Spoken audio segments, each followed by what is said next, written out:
Hello बच्चों, मैं रानी स्वागत करती हूँ आपके यूट्यूब चैनल रानी मिस मैथ्स पर। आज हम पढ़ने जा रहे हैं एनसीईआरटी की जो बुक है क्लास 7 की प्रश्नावली नंबर 4.1। इसमें हम पढ़ने जा रहे हैं सेकंड क्वेश्चन।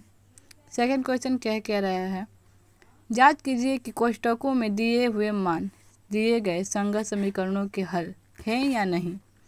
मतलब समझते हैं इसको। जो ए नंबर क्वेश्चन है कह रहा है कि n+5 बराबर n+5 बराबर 19। n का मान दिया है एक, कह रहा है कि n के मान एक रखना है हमको, जो मान दिया है उसको रखकर उसके बाद इसको हल करना है हमें। अगर इसका मान और इसका मान सेम सेम अगर आता है तो दिए गए जो संगत समीकरण है वो उसका हल होगा, और अगर सेम सेम नहीं आएगा तो नहीं होगा। बस अब इसको बनाते हैं, हम देखते हैं कैसे होता है। चलिए स्टार्ट करते हैं। चलिए देखिए, तो फर्स्ट क्वेश्चन है, देखिए। तो एन का मान हम सबसे पहले रखते हैं, एक रख दिए हैं हम। उसके बाद अगर 5 और 1 जोड़ते हैं तो 6 हो जाता है। उसके बाद हमने ये कर दिया है। अब देखते हैं तो हल करने के बाद सेम सेम इसका मान नहीं आता है तो बराबर हम नोट लिख देंगे, नहीं इसका मान सेम सेम नहीं आता है, बस नहीं और हमें इसका आंसर देना है करके। सेकंड देखते हैं। सो सेकंड क्वेश्चन है 7n+5 बराबर 19। n का मान दिया है -2।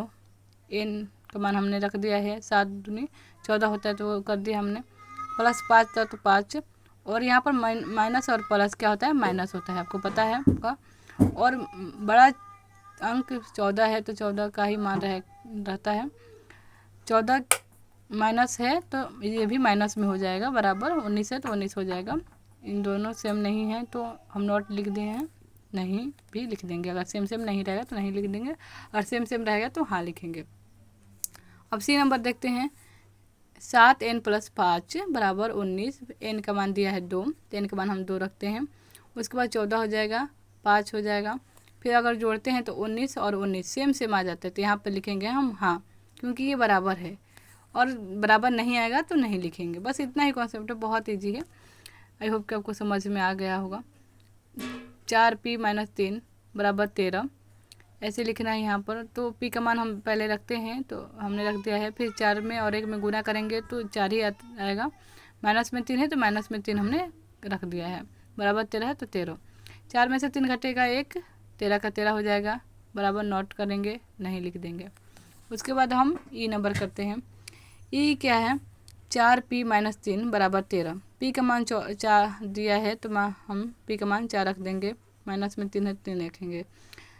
4 का पढ़ा 4 बार पढ़ते हैं तो 16 आएगा। माइनस में 3 है तो 3 लिखेंगे। 13 है बराबर में तो 13 13 ही लिखेंगे हम। उसके बाद माइनस और माइनस जोड़ते हैं तो माइनस माइनस प्लस हो जाएगा, जुड़ जाएगा तो 19 हो जाएगा। लेकिन बड़ा अंक 16 है तो 16 का आगे जो चिन्ह है माइनस का वही रह जाएगा। तो ये बात आपको बार बार बता रही हूँ मैं, ये बात आपको आई होप कि क्लियर हो गया होगा। और ये सेम सेम नहीं है तो हमने नहीं कर दिया है। उसके बाद एफ नंबर क्वेश्चन देखते हैं। तो 4p-3 बराबर 13। p बराबर है 0, तो 4 का मान हम p का मान पहले 0 लिख देंगे। उसके बाद अगर गुना करते हैं तो 0 आ जाएगा। उसके बाद -3 में आ जाएगा। -3 हमने लिख दिया है। उसके बाद ये भी देखें सेम सेम नहीं है तो नहीं लिख दिया है हमने। मतलब बस जहाँ हम बस p का मान यहाँ पर दिया है, जो भी p है n है जो भी समीकरण में है उसका मान दिया रहता है, दिया है। उसके बाद हमें मान पुट करके बस इस साइड का और इस साइड का ज्ञात करना है, क्या ये सेम सेम है। अगर सेम सेम है तो हाँ लिखना है, सेम सेम नहीं है तो नहीं लिख देना है। बस इतना ही कॉन्सेप्ट है, ज़्यादा कुछ दिमाग नहीं लगाना इसमें। बस आपको ये समझ में आ रहा होगा तो कमेंट करें, और कुछ और भी जानकारी प्राप्त करनी हो या फिर इसमें कुछ डाउट हो तो कमेंट कर सकते हैं आप। और ऐसे ही वीडियो के लिए आप मुझे कमेंट शेयर कर सकते हैं, इस वीडियो को दोस्तों में अपने शेयर करें।